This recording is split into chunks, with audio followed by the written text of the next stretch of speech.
اس لمحے اچانک مجھے ایک بات یاد آ گئی۔ ایسے لگتا تھا کہ جیسے کوئی طاقت مجھے یاد دلا رہی ہے کہ میرے ذمہ ابھی کوئی کام باقی ہے۔ میں نے تھکلا مکان UAF ڈیٹیکٹر کو لانچ کرنے والے ادارے کا پتہ معلوم کیا۔ میں نے وہاں پہنچ کر اپنی شناخت کروائی اور درخواست کی کہ اس کے شوہر کے بالوں کو اس UAV میں ڈال کر HT 70642 ستارے کی جانب بھیج دیا جائے۔ میں نے فلکیات اور بیالوجی کے ماہرین سے سن رکھا تھا کہ اسپیس ٹیکنالوجی سائنسی ترقی کا ایک بہترین پیمانہ ہے۔ آج سے تقریباً 10,000 سال پہلے دوسرے ستارے کی مخلوق اس قابل تھی کہ ایک ایسا آلہ بنا ڈالے جو کہکشاؤں کے پار جا کر دوسرے جہانوں کی معلومات اکٹھی کر سکے، تو یقیناً ان کی بایولوجیکل اور میڈیکل سائنسز بھی انتہائی ترقی یافتہ ہوں گی، اور کلوننگ ٹیکنالوجی ان کے بائیں ہاتھ کا کھیل ہوگا۔ اب 10,000 سال بعد وہ بڑے مزے سے ایک سیل یا اس میں چھپی معلومات کی بنا پر پورا وجود تیار کر سکتے ہوں گے۔ جب ہمارا تھکلا مکان UAV وہاں تک پہنچے گا تو وہاں کے لوگ اس معلومات کی بنا پر ان کی کاپی بآسانی بنا سکیں گے۔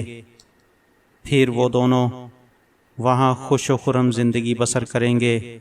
وہ اس ترقی یافتہ دنیا میں رہیں گے جہاں نہ کوئی تکلیف ہوگی اور نہ کوئی بیماری، نہ کسی کا استحصال ہوگا اور نہ کوئی دوسرے کو دکھ پہنچائے گا۔ وہ آخری دم تک وہاں اکٹھے رہیں گے۔ بال انسانی بدن کے سب سے مضبوط اور پائیدار ٹشو ہوتے ہیں۔ اگر درجہ حرارت بہت زیادہ نہ ہو یا انہیں آگ میں نہ ڈالا جائے تو یہ ہزاروں سال تک خراب نہیں ہوتے۔ میں نے خود مشاہدہ کیا تھا کہ کئی دہائیوں کے بعد بھی اس کے اور اس کے شوہر کے بال ویسے ہی چمک رہے تھے۔ یقیناً ان کی جینیٹک انفارمیشن میں بھی رتی بھر تبدیلی نہ آئی ہوگی۔ ان بالوں کو UAV میں فٹ کرنے کے لیے ایک ایسی جگہ بنانی تھی جو بالوں کو غیر معمولی درجہ حرارت اور خطرناک شعاعوں سے محفوظ رکھ سکے۔ ظاہر ہے کہ اس کے لیے خاص ڈیزائننگ چاہیے تھی، جس سے اس منصوبے کی لاگت میں بھی ٹھیک ٹھاک اضافہ ہو جانا تھا۔ لیکن جب میں نے انہیں 30 برس پہلے کی کہانی سنائی تو وہ سب خاموش ہو گئے۔ انہوں نے ایک کمیٹی بٹھانے کا فیصلہ کیا جس کے ذمہ میری درخواست پر غور کرنا تھا۔ چاہے کوئی بھی رنگ ہو یا کوئی بھی نسل، انسان آخر انسان ہے۔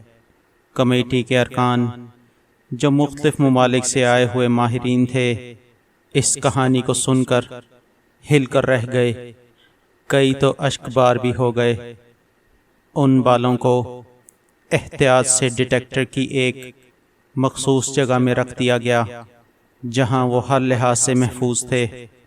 جس دن تھکلا مکان UAV ڈیٹیکٹر کو لانچنگ سٹیشن سے لانچ کیا جا رہا تھا تو میں آسمان میں بلند ہوتے ہوئے راکٹ کو غور سے دیکھ رہا تھا، اور اس وقت میرے جذبات ایک بار پھر سے امڑ آئے تھے۔ اس کے بعد میں اکثر اوقات رات بھر نظریں ٹکا کر پلنگ پیڑھی کے وسط میں نمودار اس ستارے کو ڈھونڈتا تھا جو بہت ہی مدھم دکھائی دیتا تھا، اس قدر مدھم کہ عام آنکھ سے دیکھنے سے دقت پیش آتی تھی۔ میرا 9 سالہ پوتا پوچھتا تھا کہ آخر ہم اس دور دراز جگہ پر کیوں آ بسے ہیں۔ میں اسے کہتا کہ صرف یہیں سے آسمان کے تارے اور کہکشائیں صاف نظر آتی ہیں۔